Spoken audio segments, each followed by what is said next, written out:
I grew up in an older home in Florida. I have two brothers, and since I was the only girl, I got to have my own room on the second floor, a room that I would end up fearing at night. We lived in this house until we moved when I was 17. I don't remember anything strange happening until I was around 15. Just the normal, mom asking us kids where we put a glass or a book. Small things that none of us touched. In hindsight, that was probably either the man or the boy. I came home late one night from a football game at my high school. It was around 10 p.m. My younger brother had a friend over, and they liked to play pranks on me. When I poked my head in to say hello, I made sure I asked if they wouldn't mess with me that night since I had to get up early for a soccer game. They both agreed and wished me a good night.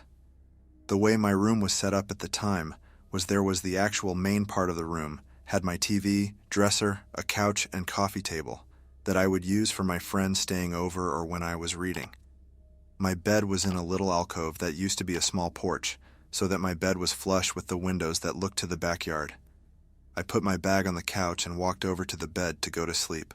It was the middle of the night when someone knocking on the wooden bed frame woke me up. I thought it was my brother and his friend who were just going to be annoying and run out of the room giggling. I flipped over to yell at them but didn't see my brother. There was a boy about the age of 12 with sandy brown hair that hung to his chin, wearing a purple hoodie, just smiling at me, like a kid who got caught doing something he shouldn't have been. And I could see right through him to the rest of the room. I watched as he slowly faded away, completely terrified until he was gone. I slept on the couch that night with the TV going in the background, and I moved my bed to the center of the room after that. The next morning I had almost talked myself out of it, thinking it was a dream or had really been the boys. I asked them the next morning if they had knocked on my bed, but both were sound asleep. My mom had overheard me and said she had seen the boy too.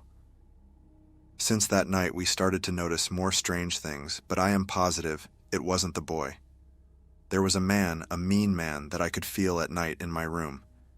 We would hear footsteps walking around upstairs when all of us were in the kitchen.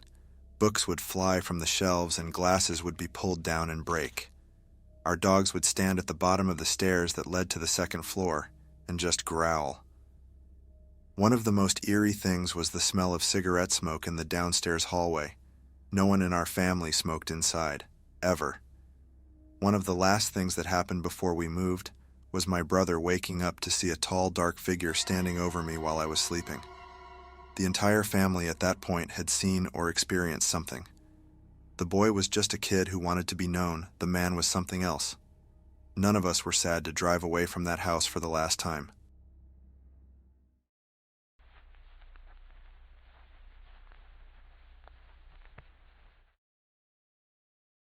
I live in a family of 3.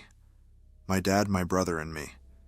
We are pretty close, and recently we decided to purchase a pool table. We found one secondhand.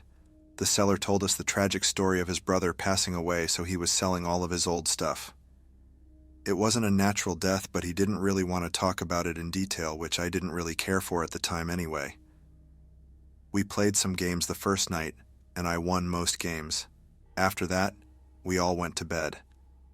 Our ritual is that we brush our teeth together and then go to our own room at the same time and wish each other a good night.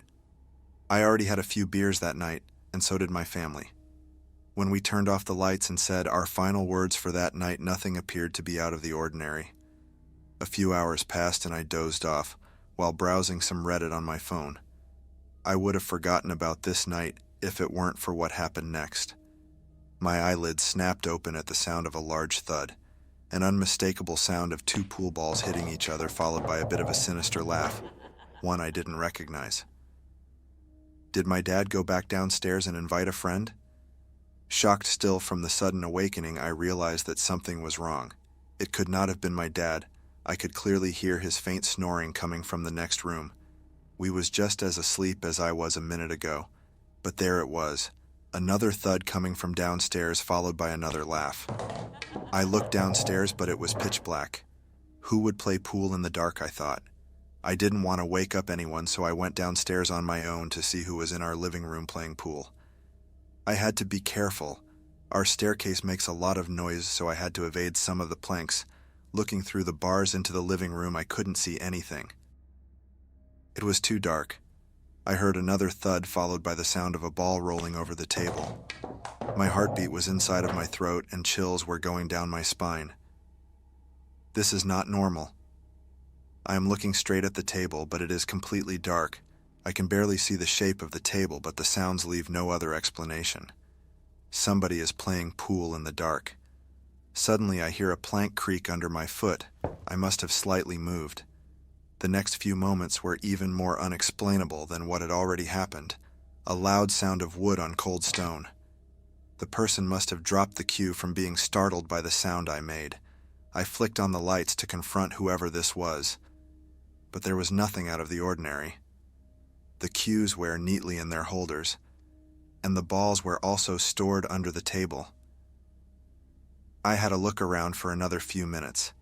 Confused, I walked back up the stairs to see my brother sleeping in his bed.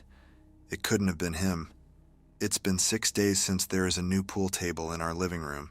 It's been 7 nights of thuds followed by sinister laughing. I have lost the courage to go downstairs to check again.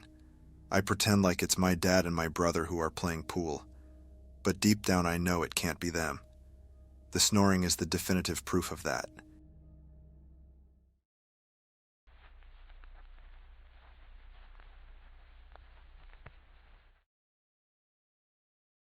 When I was 13, I experienced the ghost of my grandmother. She died in her sleep while taking a nap on the living room couch. Afterwards, according to my father and grandfather, every now and then they could hear her make the trip from the bedroom to the kitchen and open the refrigerator door. A trip she made many times when she was alive. At first, I thought my father and grandfather were making this up, having fun at my expense. A couple years after she passed away, my father and I went to spend the weekend with my grandfather. My father and I slept on the living room couch. It opened into a double bed. The same couch my grandmother died on. My grandfather left the house to go to a next-door neighbor's house to play poker. My father and I went to bed in the living room. My father went right to sleep. I laid awake reading a magazine. After a while, I heard the noise of the back bedroom door being pulled open. I heard the sound of shuffling feet.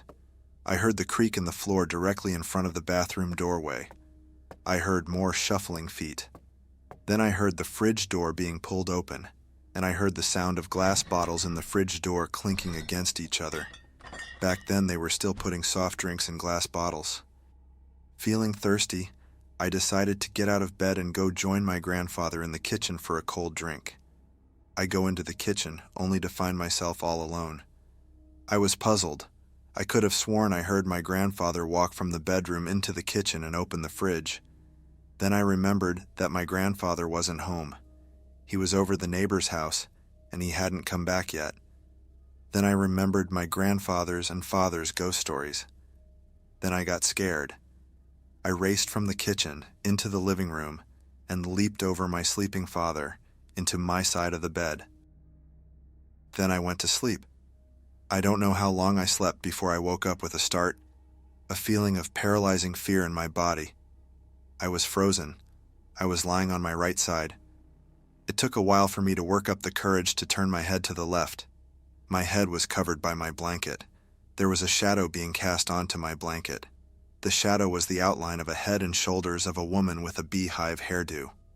My grandmother used to always have a beehive hairdo even years after it went out of style, up until she died. I heard heavy breathing coming from the shadow. I had to work up the courage to move one of my hands to remove the blanket off of my face. When I did, in an instant, the paralyzing fear I felt was gone. The shadow was gone. The sound of heavy breathing was gone. My father was still sleeping. I pulled the blanket back over my head and went back to sleep. Only to wake up again on my right side, the paralyzing fear was back. Forcing myself to turn my head, the shadow was back. The heavy breathing was back. Again, I had to summon up all my courage to move my hand to take my blanket off my face, only to find nothing there and the paralyzing fear gone. I went through this same routine the entire night. I lost count of how many times this happened through the night. Maybe a dozen, maybe more. But it happened a lot. The next morning, I told my father what happened to me throughout the entire night while he slept. The sounds of the bedroom door opening, The shuffling feet, the fridge door opening, nobody in the kitchen. Being awakened with a paralyzing fear, the shadow, the heavy breathing, the repeat performances throughout the night.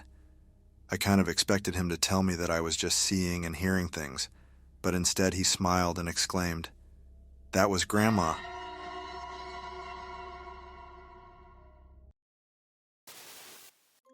If you enjoy the video, leave a comment, and don't forget to subscribe.